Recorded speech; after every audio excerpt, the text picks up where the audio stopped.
Balhog na sa selda ang usa ka lalaking nanghulga og nanghasi sa mga mirespondeng tanod sa Barangay Apopong alas 12 pasado ang takna sa udto Pebrero 23. Una nang nakadawat og report ang mga tanod nga aduna matud pay nahitabong pagpanghasi ug pagpanghulga sa Purok 13 Alquizar Lanton, Barangay Apopong. Sa pagresponde sa mga tanod, ilang nasikop ang sospek nga nagpangalang si alias Miko, 24 anyos nga residente usab sa nasampit nga lugar. Apan sa dihang nakaabot na sa atubangan sa presinto sa kapulisan, kalit naghuramentado ang lalaki o gihasi usab ang mga tanod. Buak usab ang samin sa bintana sa barangay patrol car. May nagtawag diri sa barangay nga may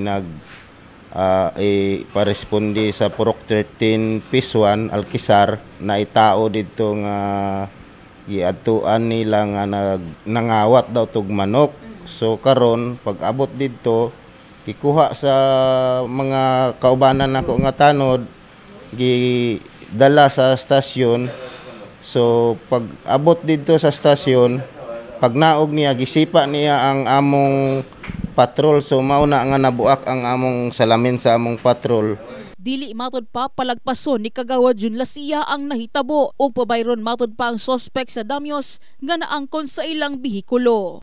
Nagmaoy na kay hubugman mo tong ipasipay ta sa tuang barangay police hapan hisitan siya magkuan mo tong gidala na lang sa police station to.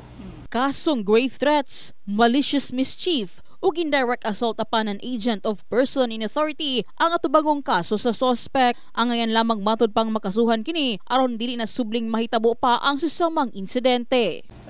Possible mo na i-conjure kay para dili proceeding sa iban para dili pud mabalaan niya kung sa iyang gibuhat nga mali.